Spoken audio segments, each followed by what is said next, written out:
ஆண்டவராய் இயேசு கிறிஸ்துவின் விலையேறப்பட்ட நாமத்திலே உங்கள் யாவருக்கும் அன்பின் வாழ்த்துக்கள் கூறி இன்றைய தியானத்திற்கு உங்களை தயவோடு அழைக்கிறோம். இன்றைய தியான பகுதி பரிசுத்த லூக்கா எழுதின சுவிசேஷம் 14ஆம் அதிகாரம் 25 முதல் 27 வசனங்கள். பரிசுத்த லூக்கா 14:25 முதல் 27 வசனங்கள். தியான வசனம் 27ஆம் வசனம். தன் சிலுவையை சுமந்து கொண்டு எனக்கு பின் செல்லாதவன் எனக்கு சீஷனாய் இருக்க மாட்டான். எனக்கு பின் செல்லாதவன் எனக்கு சீஷனாய் இருக்க மாட்டான்.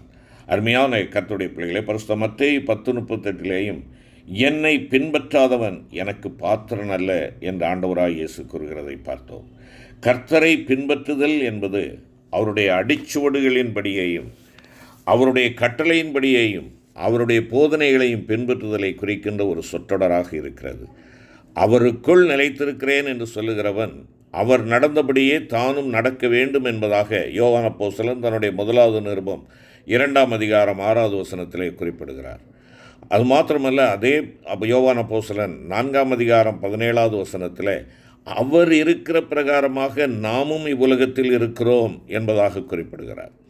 பரலோகத்தில் இருக்கிற உங்கள் பிதா பூரண சற்குணராய் இருக்கிறது போல, உங்கள் பிதா இரக்கமுள்ளவராய் இருக்கிறது போல, கிறிஸ்து நம்மில் அன்பு கூர்ந்தது போல, கிறிஸ்து உங்களுக்கு மன்னித்தது போல, உங்களை அழைத்தவர் பரிசுத்தராய் இருக்கிறது போல, அவர் சுத்தமுள்ளவராய் இருக்கிறது போல, அவர் நீதி உள்ளவராய் இருக்கிறது போல, நான் ஜெயங்கொண்டது போல போன்ற சொற்றொடர்கள் நாம் ஒவ்வொருவரும் பின்பற்ற வேண்டிய மாதிரி நம்முடைய ஆண்டவர் ஒருவர் மட்டுமே என்பதை வெகு தெளிவாக வலியுறுத்துகின்றன.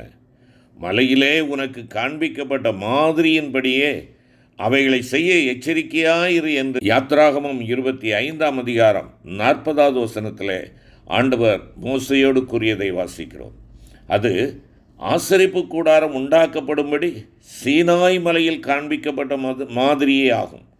அந்த மாதிரியின்படியே அது செய்யப்பட்ட போது அது தேவனால் அங்கீகரிக்கப்பட்டது. தேவன் தம்முடைய மகிமையினால் அதை நிரப்பினதின் மூலமாக தாம் அதை அங்கீகரித்திருப்பதை மோசேக்கும் தம்முடைய ஜனங்களுக்கும் உறுதிப்படுத்தினார். சீனாய் மலையில் காண்பிக்கப்பட்ட இந்த மாதிரியானது கல்வாரி மலையிலே உனக்கும் எனக்கும் காண்பிக்கப்பட்டிருக்கிற மாதிரியாகிய கிறிஸ்துவுக்கு நிழலாட்டமாயிருக்கிறது. நாம் பின்பற்ற வேண்டிய மாதிரி அவர் ஒருவரே. இதற்காக நீங்கள் அழைக்கப்பட்டும் இருக்கிறீர்கள். ஏனெனில் கிறிஸ்துவும் உங்களுக்காக பாடுபட்டு நீங்கள் தம்முடைய அடிச்சுவடுகளை தொடர்ந்து வரும்படி உங்களுக்கு மாதிரியை பின்வைத்து போனார் என்பதாக 1 பேதுரு 2:21 வாசிக்கிறோம். அருமையான கர்த்தருடைய பிள்ளைகளே, பாடுகளை சகித்தல், விபரீதங்களை சகித்தல், அவமானங்களை சகித்தல், நிந்தைகளை சகித்தல், இவைகளெல்லாம் என் ஆண்டவர் நீங்களும் நானும் பின்பற்றும்படியாக வைத்து சென்றிருக்கின்ற அவருடைய அடிச்சுவடுகள் என்பதை ஒவ்வொரு தெய்வ பிள்ளையும் மறந்து போகாமல் கவனத்தில் கொள்ள வேண்டும். மேலும் 1 கொரிந்தியர் 11ஆம் அதிகாரம் 1வது வசனத்தில் பவுலடிகளார் குறிப்பிடுகின்ற பொழுது, நான் கிறிஸ்துவை பின்பற்றுகிறது போல நீங்கள் என்னை பின்பற்றுகிறவர்களாயிருங்கள் என்பதாக எழுதுகிறார். அவர் தன்னுடைய வாழ்வின் இறுதி நாட்களை நெருங்குகையில் கர்த்தருக்குள் தன் உத்தம குமாரனாகிய தீமோத்தேயுவுக்கு தான் எழுதிய கடைசி நிருபத்தில், எவ்வளவோ துன்பங்களை சகித்தேன், நீ சுவிசேஷத்திற்காக என்னோடே கூட தீங்கு அனுபவி, நீயும் இயேசு கிறிஸ்துவுக்கு நல்ல போர்ச்சேவகனாய் தீங்கு அனுபவி என்பதாக 2 தீமோத்தேயு 1ஆம் அதிகாரம் 8ஆம் வசனம், 2ஆம் அதிகாரம் 3ஆம் வசனம், 3ஆம் அதிகாரம் 11ஆம் வசனத்திலே குறிப்பிட்டு காண்பிக்கிறதை நாம் வாசிக்கிறோம். அருமையான கர்த்தருடைய பிள்ளையே, தான் காண்பித்திருக்கும் மாதிரியை பின்பற்றும்படி தீமோத்தேயுவை பவுலடிகளார் ஊக்குவிப்பதை நாம் இங்கே பார்க்கிறோம்.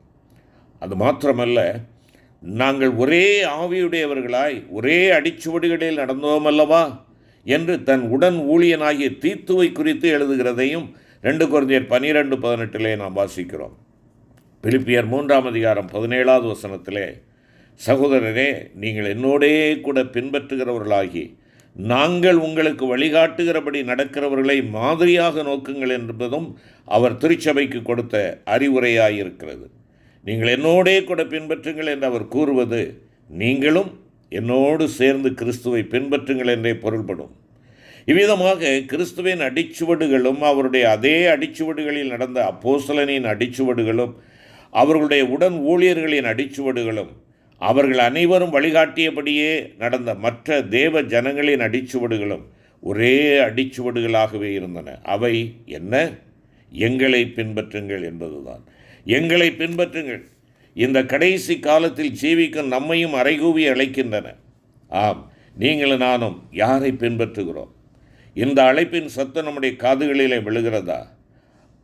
ஆம், அவர்கள் மரித்தும் இன்னும் பேசிக்கொண்டிருக்கிறார்கள். தேவ பிள்ளையே, நீயும் உன் பிள்ளைகளிடமும் உன்னோடு இருப்பவர்களிடமும் நான் கிறிஸ்துவை பின்பற்றுகிறது போல நீங்கள் என்னை பின்பற்றுங்கள் என்று தைரியமாக கூற முடியுமா?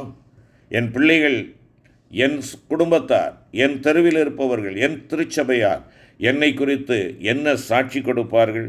தைரியமாய் உங்களை பின்பற்றுகிறவர்களாக அவர்கள் வர முடியுமா? எரேமியா 50:8 மந்தையின் முன்னடக்கின்ற கடாக்களைப் போல இருங்கள் என்று தேவ ஜனங்களுக்கும் 1 பேதுரு 5:3 மந்தைக்கு மாதிரிகளாக கண்காணிப்பு செய்யுங்கள், நீயே எல்லாவற்றிலும் உன்னை நற்கிரியைகளுக்கு மாதிரியாக காண்பி என்று தீத்து 2:7 உன் இளமையை குறித்து ஒருவனும் உன்னை அசட்டை பண்ணாதபடிக்கு நீ வார்த்தையிலும் நடக்கையிலும் அன்பிலும் ஆவியிலும் விசுவாசத்திலும் கற்பிலும் விசுவாசிகளுக்கு மாதிரியாயிரு என்று சொல்லி 1 தீமோத்தேயு 4:12 மேய்ப்பர்களாகிய தேவ ஊழியர்களாகிய நமக்கும் ஆண்டவருடைய வார்த்தையை அறிவுறுத்துகிறதை நாம் பார்க்கிறோம். அருமையான கர்த்தருடைய பிள்ளைகளே, தேவ ஜனமே, முன்னணை முதற்கொண்டு கல்வாரி சிலுவை வரை நமது அருமை ஆண்டவர் கடந்து சென்ற தாழ்மையின் வழியே நாம் பின்பற்ற வேண்டிய அவரது அடிச்சுவடுகளாகும். கிறிஸ்து இந்த உலகத்தில் அவதரித்த போது பிள்ளையை துணிகளில் சுற்றி முன்னணியிலே கிடத்தியிருக்க காண்பீர்கள், இதுவே உங்களுக்கு அடையாளம் என்று மேய்ப்பர்களுக்கு தேவதூதர்களால் அறிவிக்கப்பட்டது. நீங்களும் நானும் பின்பற்றும்படி தேவன் நமக்காக வகுத்து வைத்திருக்கும் வழியானது தாழ்மையின் வழி. தாழ்மையின் வழியே என்பதற்கான அடையாளம்தான் இது. தாழ்மையின் உருவாய் அவதரித்த பாலகனாகிய இயேசு கிறிஸ்துவின் ஏழ்மை கோலமே ஆகும். அது பரிசுத்த வழியாகும். அது தெய்வீக அன்பின் வழியாகும். ஆண்டவராகிய இயேசுவின் எளிமையான பிறப்பு முதல் சிலுவையின் நீச மரணம் வரை அவர் நமக்கு காண்பித்திருக்கும் வழியாகிய தாழ்மையின் வழியில் நாம் அவரை பின்பற்றி நடப்போம் என்றால் நாம் அவருக்கு பிரியமான பிள்ளைகளாக அவரை பின்பற்றுகிறவர்களாக இருப்போம். நம்முடைய நல்ல மேய்ப்பருக்கு பின் செல்லுகிற அவருடைய ஆடுகளாக இருப்போம். அருமையான தேவனுடைய பிள்ளைகளே, நீங்களும் நானும் நம் ஆண்டவரை எவ்விதமாக பின்பற்றுகிறோம்? நகோமியினால் தனக்கு அறிமுகப்படுத்தப்பட்ட மெய்யான தேவனை மன உறுதியுடன் பின்பற்றிய மோவாபிய பெண் பிள்ளையாகிய ரூத்தை போலவும், பல தடைகள் மத்தியிலும் இறுதி வரை எலியாவை மனந்தளராமல் பின்பற்றிய எலிசாவை போலவும், எகிப்தினின்று புறப்பட்டது முதல் முடிவு புரிந்த முழு தூரமும் கர்த்தரை உத்தமமாய் பின்பற்றிய யோசுவா காலேப் என்பவர்களைப் போலவும் நீ உன் ஆண்டவரை பின்பற்றி கொண்டிருக்கிறாயா? அருமையான கர்த்தருடைய ஜனமே, அவ்விதமாக நாம் பின்பற்றி கொண்டிருப்போம் என்றால் அவர் நித்தமும் உன்னை நடத்தி முடிவிலே தமது நித்திய மகிமையில் உன்னை கொண்டு போய் சேர்ப்பார். ஏசாயா 58:11 அதைத்தான் சொல்லுகிறது. அருமையான கர்த்தருடைய பிள்ளைகளே, வலுவாதபடி உன்னை காக்கவும் தம்முடைய மகிமையுள்ள சன்னிதானத்திலே மிகுந்த மகிழ்ச்சியோடைய உன்னை மாசற்றவனாய் நிறுத்தவும் வல்லமையுள்ளவரும் தாம் ஒருவரே ஞானமுள்ளவருமாகிய அவர் உன் வாழ்க்கையில் வெளிப்படுத்தும் கிருபையும் உண்மையும் பெரிதாயிருக்கும். அருமையான கர்த்தருடைய பிள்ளைகளே, தேவனுடைய சித்தம் செய்வதையே விரும்பி தெரிந்து கொண்டு தம்மையே பின்பற்றுகிறவர்களாக பலியினாலே தம்மோடே உடன்படிக்கை பண்ணின தம்முடைய பரிசுத்தவான்களாகிய தம்முடைய ஜனங்களையும் ஊழியர்களையும் அவர் தம்மிடத்தில் கூட்டி சேர்க்கும் நாள் வெகு நெருங்கி இருக்கிறது. நான் இருக்கிற இடத்திலே நீங்களும் இருக்கும்படி நான் மறுபடியும் வந்து உங்களை என்னிடத்தில் சேர்த்து கொள்வேன் என்று சொன்னவர் அவர்களுக்கு தாம் அருளிய வாக்கினை நிறைவேற்ற உண்மையுள்ளவராகவே இருக்கிறார். அந்த உண்மையுள்ள தேவனுடைய பொற்பாதத்தில் நம்மை ஒப்புக் கொடுப்போமா? அப்பா, நான் உம்மை பின்பற்றுகிறவனாக, உம்மை மாத்திரம் நான் பின்பற்றுகிறவனாக, ஆண்டவரே உம்முடைய அடிச்சூட்டிலே நடந்து உம்முடைய தாழ்மையை நான் தரித்து கொண்டவனாக, ஆண்டவரே உம்முடைய சிந்தையை நான் அணிந்து கொண்டவனாக உம்மை பிரதிபலித்து காட்ட எனக்கும் எங்களுக்கும் கிருபை தாரும். எங்கள் ஆண்டவர் இயேசு கிறிஸ்து மூலம் வேண்டிக் கொள்கிறோம் நல்ல பிதாவே. ஆமென்.